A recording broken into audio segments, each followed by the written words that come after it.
जब हजरत इब्राहीम अलैहिस्सलाम ने अल्लाह ताला से पूछा कि तू क़यामत के रोज़ मुर्दों को कैसे जिंदा करेगा, तो अल्लाह ताला ने हजरत इब्राहीम अलैहिस्सलाम के सामने 4 मुर्दा परिंदों को जिंदा करने का मौजज़ा दिखाया।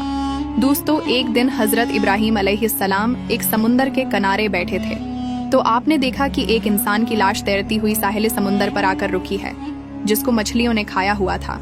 कुछ देर बाद इस लाश को कुत्तों ने खाना शुरू कर दिया और उसके कुछ ही देर बाद आसमान से कुछ परिंदे आए और इस लाश को नोचने लगे। हजरत इब्राहीम अलैहिस्सलाम ये सारा मंजर देखकर बड़े हैरान हुए और सोचने लगे कि इस लाश को 3 अलग अलग मखलूकात ने खाया है और वो लाश खाने के बाद अलग अलग जगहों पर चले गए हैं। अब ये लाश क़यामत वाले दिन दोबारा एक ही जगह से कैसे जिंदा होगी? ये सोचने के बाद हजरत इब्राहीम अलैहिस्सलाम ने अल्लाह ताला से कहा कि या अल्लाह, तो इंसान को मारने के बाद दोबारा कैसे जिंदा करेगा? तो अल्लाह ताला ने कहा कि ए इब्राहीम, क्या तुझे इस बात का यकीन नहीं कि मैं ये कर सकता हूँ? तो हजरत इब्राहीम अलैहिस्सलाम ने कहा कि बेशक मुझे यकीन है, लेकिन मैं अपनी आंखों से देखना चाहता हूँ। तो अल्लाह ताला ने हजरत इब्राहीम अलैहिस्सलाम से कहा कि इब्राहीम, तुम ऐसा करो कि 4 परिंदे पालो और फिर उनको ज़िबह करके उनके गोश्त को अलग अलग पहाड़ों पर फेंक दो और फिर उनको अपनी तरफ बुलाओ, तो वो अपने पाँव पर दौड़ते हुए तेरी तरफ चले आएंगे। ये सुनने के बाद हजरत इब्राहीम अलैहिस्सलाम ने 4 अलग अलग नस्ल के परिंदों को लिया। उनमें एक मोर था, एक कबूतर, एक मुर्गा और एक गिद्ध था। आपने उन 4 परिंदों को ज़िबह किया और उनके गोश्त का कीमा बनाकर इस कीमे को आपस में मिला दिया। उसके बाद आपने उनके गोश्त को 4 अलग अलग पहाड़ियों पर फेंक दिया।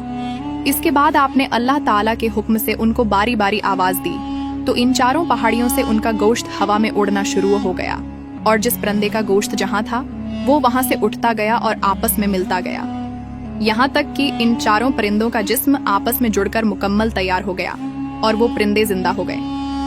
जिंदा होने के बाद वो परिंदे अपने पाँव पर दौड़ते हुए हजरत इब्राहीम अलैहिस्सलाम के पास आ गए। ये सब देखकर हजरत इब्राहीम अलैहिस्सलाम सजदे में गिर गए और अल्लाह ताला से कहा कि बेशक तू हर चीज पर कादिर है। कुरान के इस वाक़ये की तफसीर में उलमा लिखते हैं कि इन 4 परिंदों को लेकर ज़िबह करने का मकसद ये था कि इन 4 परिंदों में एक बुरी आदत है। मुर्गा शहवत परस्त होता है, कबूतर को अपनी उड़ान पर तकब्बर होता है, मोर को अपनी खूबसूरती पर घमंड होता है और गिद्ध के अंदर हवस और लालच होता है। इंसान के अंदर भी यह 4 आदतें पाई जाती हैं। अगर इंसान आज भी अपने अंदर इन 4 आदतों को ज़िबह करके ख़त्म कर दे, तो जिस तरह अल्लाह ताला ने इन परिंदों को दोबारा जिंदा किया, तो वो इसी तरह इंसान के मुर्दा दिल को भी जिंदा कर देगा। अल्लाह ताला से दुआ है कि अल्लाह ताला हमें नेक सिफात वाला बनाए। आमीन।